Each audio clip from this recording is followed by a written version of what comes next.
সুখবর, মালয়েশিয়া আবার চালু করে দিচ্ছে কলিং ভিসা, বিশেষ করে পাম বাগানে কাজের সুযোগ নিতে। তবে এই ভিসা কেমন, কিভাবে আবেদন করবেন, আর কিভাবে মালয়েশিয়ার বৈধ পথে প্রবেশ এবং মাল্টিপল এন্ট্রি সুবিধা পাওয়া যায়, আসুন দেখি। কলিং ভিসা আবার চালু।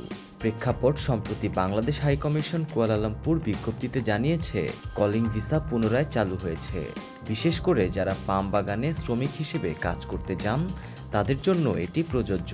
ভিসা নিশ্চিত করার আগে মালয়েশিয়ানের নিয়োগকারীর ডিমান্ড লেটার সত্যায়ন বাধ্যতামূলক।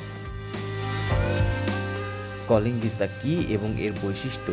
এটি মূলত একটি প্লান্টেশন ওয়ার্ক পারমিট ভিত্তিক ভিসা, যেখানে মালয়েশিয়ার গার্ডেনার্স বা লেবারার্স হিসেবে কাজ করার অনুমতি দেওয়া হয়। সাধারণত মালয়েশিয়ার একটি কোম্পানি বা এজেন্সি আপনার জন্য আবেদন করে। তারা আপনাকে এমপ্লয়মেন্ট কন্ট্রাক্ট, চাহিদাপত্র এবং মেডিকেল সহ অন্যান্য ডকুমেন্টেশন সুনিশ্চিত করবেন। ভিসা অনুমোদন হলে সংশ্লিষ্ট স্টেটে সীমাবদ্ধভাবে কাজ করতে পারবেন। মাল্টিপল এন্ট্রি ভিসার নতুন সুবিধা আপডেট।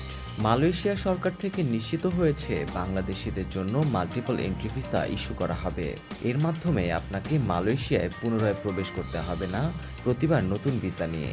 পূর্বের ভিসা ও টেম্পোরারি এমপ্লয়মেন্ট ভিজিট পাস নবায়ন হলেই মাল্টিপল এন্ট্রি সুবিধা সক্রিয় হবে।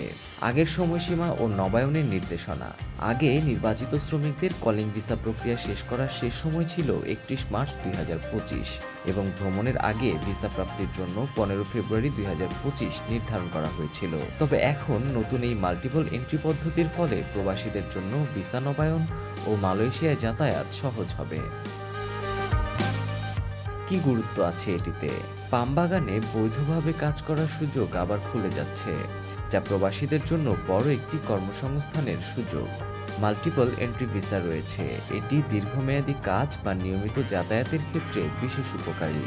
সতর্কতা ও পরামর্শ: শুধুমাত্র সরকার অনুমোদিত এজেন্সির মাধ্যমে আবেদন করুন, যাতে প্রতারণা ও অতিরিক্ত ফি থেকে সুরক্ষা থাকে।